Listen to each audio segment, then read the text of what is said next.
not recognized in the Constitution of Jamaica. Don't come on my tour. Don't come on my tour. Shrink, golf, and slide when invited. Welcome back, my viewers and my subscribers. If it's the first time, please remember to like, share, comment and subscribe for support and growth. Remember, you're not liking the content. Remember, it's just a way YouTube use to suggest it in this algorithm so more people can hear what I want. So if you want more people hear what I want, just continue to like the video. You understand what I say?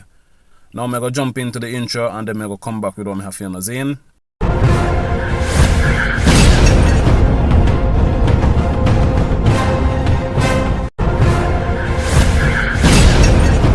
So the Sandy Bay police in Hanover have confirmed that a man was shot and killed after gunman went on a shooting spree in the community of Montpelier on Saturday morning.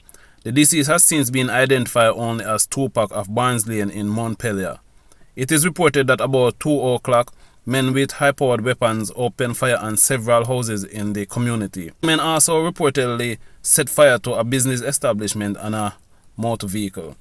They then went to a home of the now deceased and opened fire, killing him on spot. According to the Island Traffic Authority, over 100 notices of suspension have so far been issued to persons who have accumulated 10 or more demerit points on their driver's license. Persons who have accumulated 10 to 13 demerit points will have their license suspended for 6 months. 14 to 19 demerit points result in 1 year suspension and 20 demerit points 2-year suspensions. Once a notice of the suspension has been sent, the driver's license holder must surrender the license to the Island Traffic Authority within 21 days. Failure to comply is an offense. Director of the Island Traffic Authority, Canute here, explained once a notice of suspension is issued, a copy is sent to the Public Safety Traffic Enforcement Branch of the Jamaica Constabulary Force and the Tax Administration of Jamaica. Horace Lewis was arrested by officers from the Public Safety and Traffic Enforcement Branch following an incident in St. Catherine. Lewis, who the police describe as known in the entertainment industry, is facing charges in relative to breaches of the Toll Authority Act. His arrest came after Lewis reportedly recorded and published a video on social media in which he is seen breaching a toll barrier in St. Catherine. Also in the video, Lewis said it was taking too long to get through a normal line at the toll booth, so he up to forcefully drove through a T-tag barrier. In a release, the JCF said it was reminding the public that breaking the law has consequence regardless of who you are. We encourage the citizen to comply with the law and to act responsible and respectful towards our public institution, said the JCF. A second protest in less than a month by comrade upset with the selection process and the candidate who will represent them in the upcoming election. Supporters in St. Catherine Southeastern took to the street Wednesday evening to voice their opinion and concern after Dr. Alfred Dawes was selected instead of Alric Campbell. Bail was granted yesterday to 5 of the 6 people who were charged in connection with the fraud of $222 million at the Institute of Sport.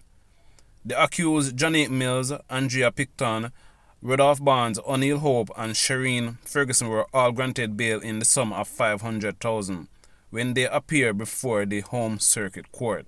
However, popular party promoter Andrew Wright, who's been represented by King Counsel Peter Champagne, was remanded in custody until May 15 when his bail hearing will continue.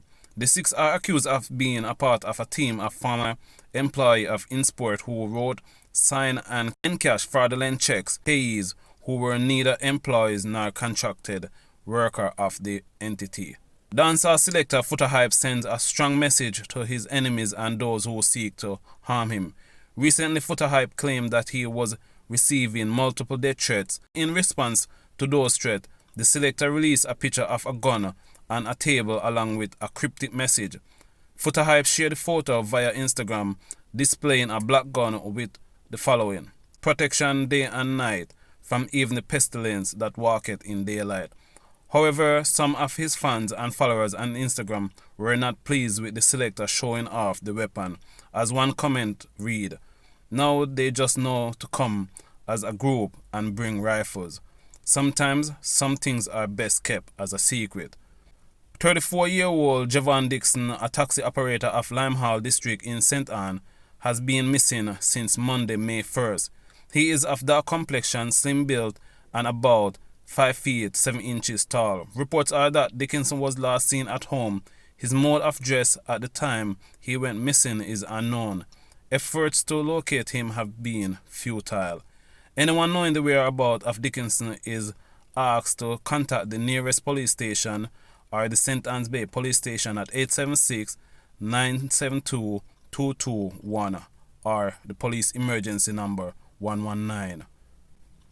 More than 20 spent shells were found at a murder scene where a man was shot dead in Freetown, Clarendon this morning.